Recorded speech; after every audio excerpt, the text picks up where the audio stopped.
A warm welcome and welcome back, of course, to K24 this morning. It's time for us to get up close and personal. As always, keep those tweets coming in at K24 TV. And our guest this morning is a gentleman with quite a story. For the first time, having a space scientist. That has never happened right here. So when you say K24 this morning is coming with new things, bigger things, we mean exactly that. A warm welcome to the governor of Vihiga, Dr. Wilber Ottichilo, to tell us about his story and why looking up at the stars created a journey that took him up until where he wanted to go. His Excellency, karibu sana. Thank you. Thank you very much for the invitation.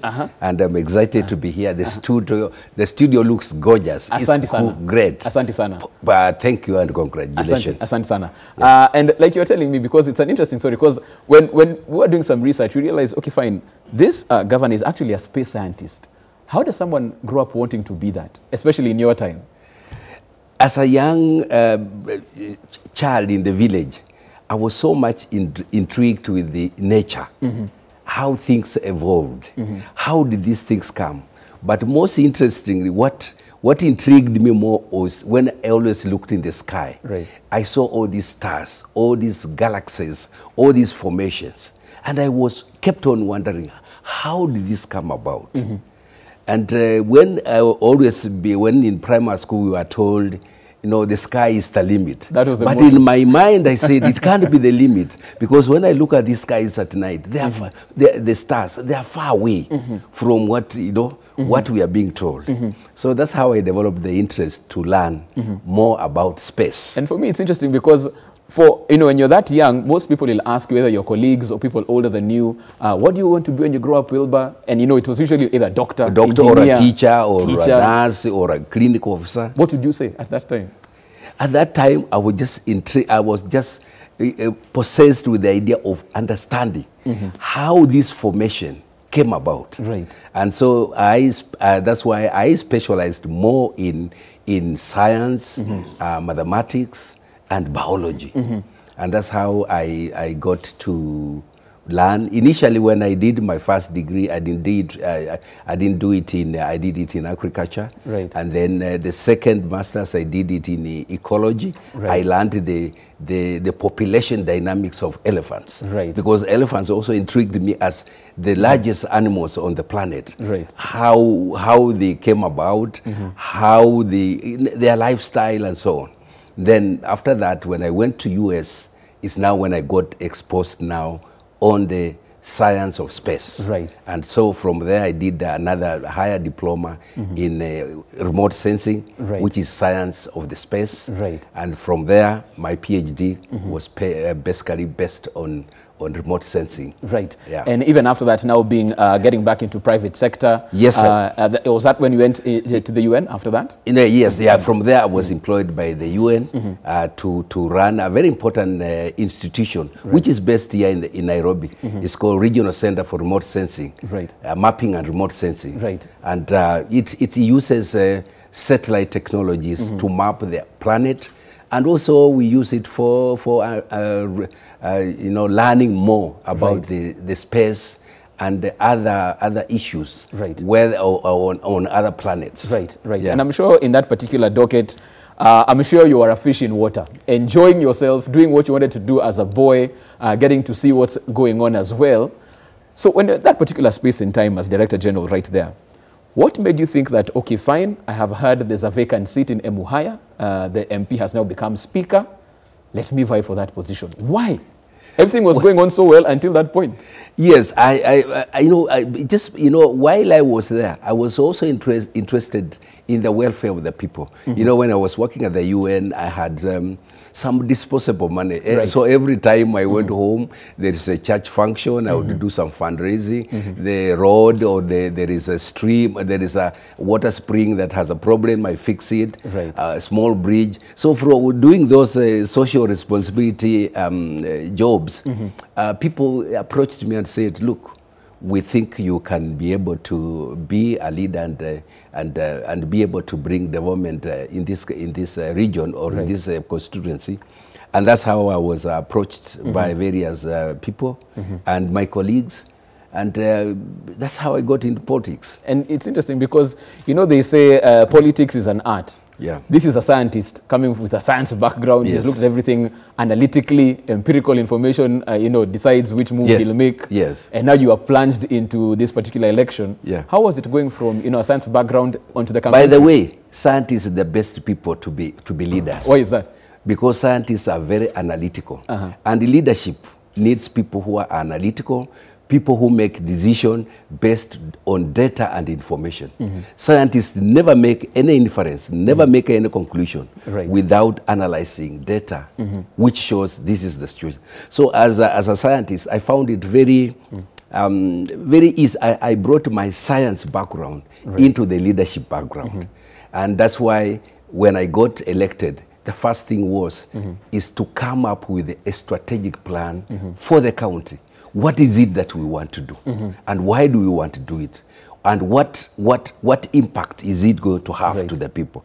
So I spent, in fact, when I was elected, I spent the first 6 months getting to understand the problem and coming up with a plan based on the people's interest and aspirations. And after we made the strategic plan, then we now did the budgeting to know how much money do we need for each of these projects, which are the priorities. Then from there, we started the implementation. So it was very easy. So normally in the conventional politicians would want to do things very quickly.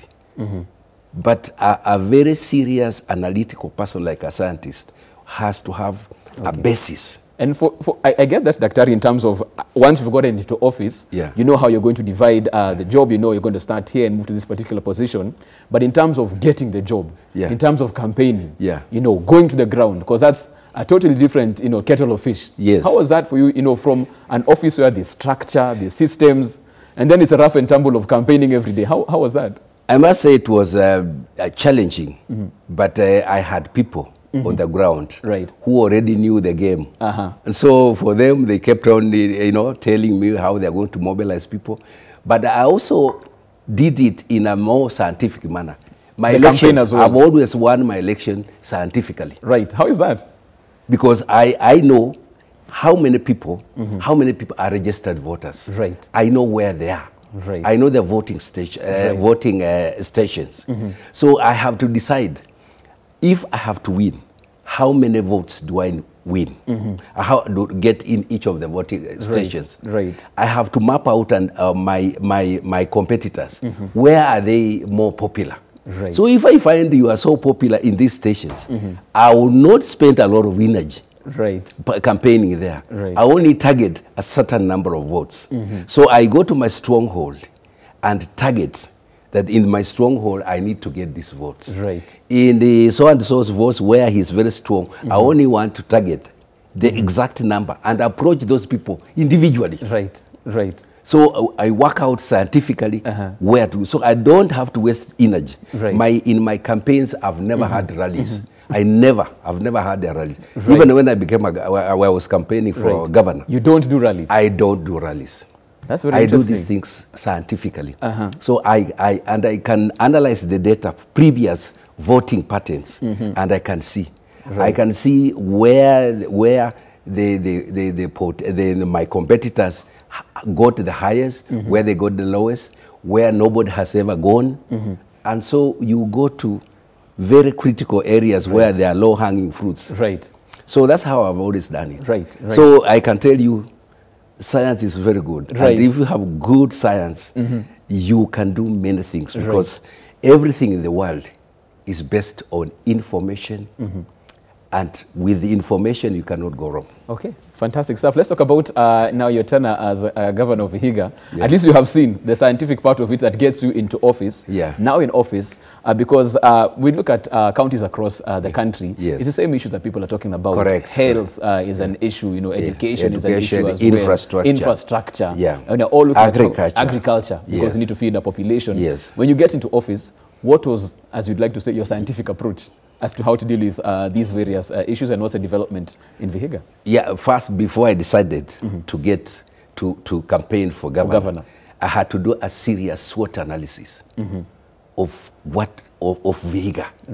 Look at what are the issues in Vihiga, what are the challenges, what are the weaknesses, and what are any of the threats and what are the opportunities the people of Vihiga had. So I had a very serious analysis, and from there I came up with a manifesto which now addressed each of those issues. So for me, when in my SWOT analysis, I found out that health had a major challenge in the county. We had health facilities, but most of them had been abandoned, didn't have the equipment, didn't have the staff, and so on. So that's one of the flagship projects I came out with as a project that I already focus. The other issue I looked at in terms of education, I saw that most of our youth are jobless. Right. Most of our youth go to colleges and universities, but there are no jobs. So we said we must have a paradigm shift from focusing on education that takes you to a college and from there you have to be employed. We must change to training in skills development. So I said we need to now to focus on the technical training. The TVET. TVET. So I said my second priority will be on how now to improve TVET institutions in the county, so that we have our youth preferring to go to TVET institutions where they will learn skills, and from the skills they can create employment. So that is one area that I saw as a key area. The third one is the agriculture. You know, agriculture in Vihiga is a subsistence. People just grow little maize and beans there. For their own consumption. For their own consumption. And that's it. We said that in the modern world, we must go, you know, technology-wise. So we must now go agriculture that is for agriculture that is our business. We must look at agriculture not as for subsistence, but as a business. How you are, because most youth will not go for agriculture because it's a subsistence. Youth want to get money. So you can only make agriculture lucrative if there is a business. So we had now, again, so that we must come up with agriculture that would interest youth to get into agriculture. And therefore it must have a business angle. So I focus now on agro business or agro processing. And as you can see, right, as you talk about agriculture, you can see what was going on here. I was giving now a dairy animal to the group, because so that people can, you see, one dairy animal like this one here, you can get as much as 20 liters of milk per day. A liter is about in Vihiga is about 50. So that's how you can make 1,000 shillings. If you remove the cost and so on, you will say you have spent 500. You have earned 500 shillings in a day. So I said agro business is very important. Then I also looked at aquaculture. You know, going into fish farming. Vihiga has rivers everywhere, has valleys everywhere. So I said, if we can go into fish farming, and you know, fish farming, you can do it even in your compound.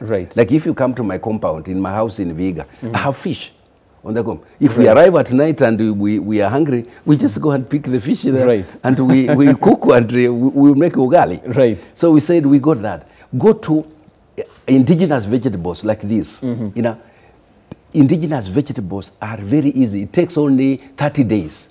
And the vegetables are ready. So we have gone into horticulture, to promote horticulture so that we can be able to have people get in. We have got into poultry. I have gone into you know, value additions, so that in fact some of these vegetables, before, when we get to the vegetables during the rain season, we have so much, we have a glut. But when you go for dry season, there's nothing. So now we are going into drying. We have now groups that have solar dryers. They dry and they package. So during the dry season, you still have packaged stuff. So it's addressing the entire value chain. So we are addressing the entire value chain. So that's how I came up with a very serious manifesto, which when I won, we have translated into county integrated development plan. And that is now what we are implementing. And I can tell you, I'm very happy with what we are doing. And so far, we are now starting to see change. Infrastructure is very important. What have you done as far as the roads are concerned? Because people usually say they come in, they promise the roads, let me tell they never you, come. I think I want to welcome you to come to I shall when I'm given the welcome. Yes, I will. I will. I think we have done our roads very well. Yes, we've identified our roads, and we have decided we are doing the roads in a more professional manner, not just coming and grading the road and leaving it. Right. We grade the roads, we mark them, and we bring the presser to press the machine that presses so that the roads are smooth. Fantastic. We have opened many roads. We've done, in fact, in the last 1.5 years, we have done almost 600 to 800 kilometers of roads opening up. So our road network is very good, generally it's very good. And what we are now focusing on, Vihiga is very hilly. So we need a lot of bridges. Right. So it's now that what I'm working. In fact, even yesterday I was I was trying to get the ministry, carer people, and so that they can support me to get some of the money to get bridges. Okay. So some of the areas where we have challenges of bridges, we are addressing that. But let me jump into that particular conversation as well, because on Monday, I had one of your counterparts, a governor of Machakos, Alfred Mutua, was here. Yeah. And one thing we were talking about was the fact that when it comes to the delicate balance of a governor working and the county assembly aiding the work to move forward, it's become very dicey in a governor's position. That's true. How do you manage the balance of the politics of the day and making sure the county assembly is in order for you to work? Because at times it seems like some governors, they're held ransom by the House. I must tell you, in my first year as a governor, it was very challenging. I wanted to do things in a more structured way, the most scientific way and structured. But of course, the county assembly people, they work in a different way. Yeah. So I had to, when I found it was not working, because I wanted to do things go according to how I perceived is the best way to do it. But I discovered, no, it cannot work that way. So we had to sit down with all the MCS and chat away, because I realized that whatever I wanted to do, they had a different view. I take to them a motion or a bill, and then they are not, they have a different view.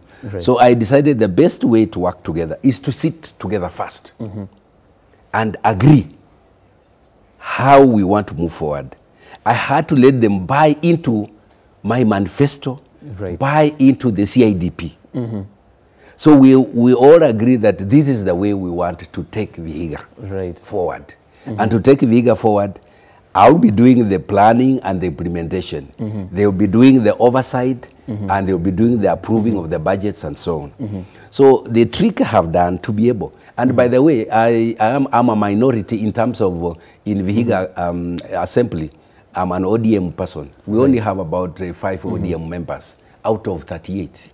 So actually, as a governor, I'm a lame duck, because I cannot say I have my own MCS there, because majority of those MCS are from other parties, particularly ANC. But we agreed, once we bought the idea on how to move forward and how to transform Vihiga, and we have agreed, now we work as a team. And what I do is that before I introduce any issues, like for example, a bill to them, I deal with the committee. We sit with the committee. I tell them, this is the bill, this is what it is aiming to achieve, and this is how we want to do it. So I engage them. Let's look at this as well, even as we're talking about that. What was going on here? This is flagging off. This was, I think we were, this is part of the road network. I think so. The construction was the construction, you can say I was just on the bridge. This was construction of the road. This is one of the construction. We are tarmacking the road from Luanda to Esirulo to Emagata. So we are just flagging off in fact, you can see the deputy president was there. So we were flagging off the construction. We are doing quite a lot of construction this road, and very soon we are also constructing another road from Kisambai to Shamaroho to bitumen standards. So I want just to put this. The best way to deal with the county assemblies is to engage them. And I engage them before I take any issue in the assembly. I've engaged them. Talk to them first. I also engage the leadership so that I get their views. Right.